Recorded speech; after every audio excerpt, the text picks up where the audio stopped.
জানেন কি, রামেশ্বরম মন্দির জ্যোতির্লিঙ্গের পবিত্র কাহিনী।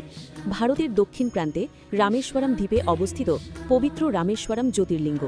হিন্দু ধর্মে এটি দ্বাদশ জ্যোতির্লিঙ্গের অন্যতম এবং 4 ধামের একটি গুরুত্বপূর্ণ তীর্থস্থান। এই মন্দিরের সঙ্গে জড়িয়ে আছে ভগবান রামচন্দ্রের ভক্তি, প্রায়শ্চিত্ত ও ভগবান শিবের মহিমার এক অনুপম কাহিনী। পৌরাণিক কাহিনী।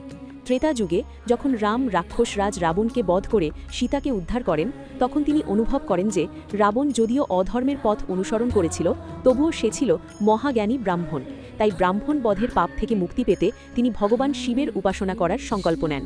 রামচন্দ্র হনুমানকে কৈলাস থেকে একটি শিবলিঙ্গ আনতে পাঠান, কিন্তু হনুমান ফিরতে দেরি করলে শুভ মুহূর্ত চলে যেতে বসে। তখন সীতা দেবী সমুদ্র তটের বালু দিয়ে একটি শিবলিঙ্গ নির্মাণ করেন।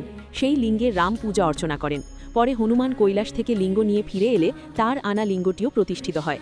এইভাবে সেখানে 2টি লিঙ্গ প্রতিষ্ঠিত হয়, একটি রামলিঙ্গ অর্থাৎ সীতার নির্মিত এবং অন্যটি বিশ্বলিঙ্গ অর্থাৎ হনুমানের আনা।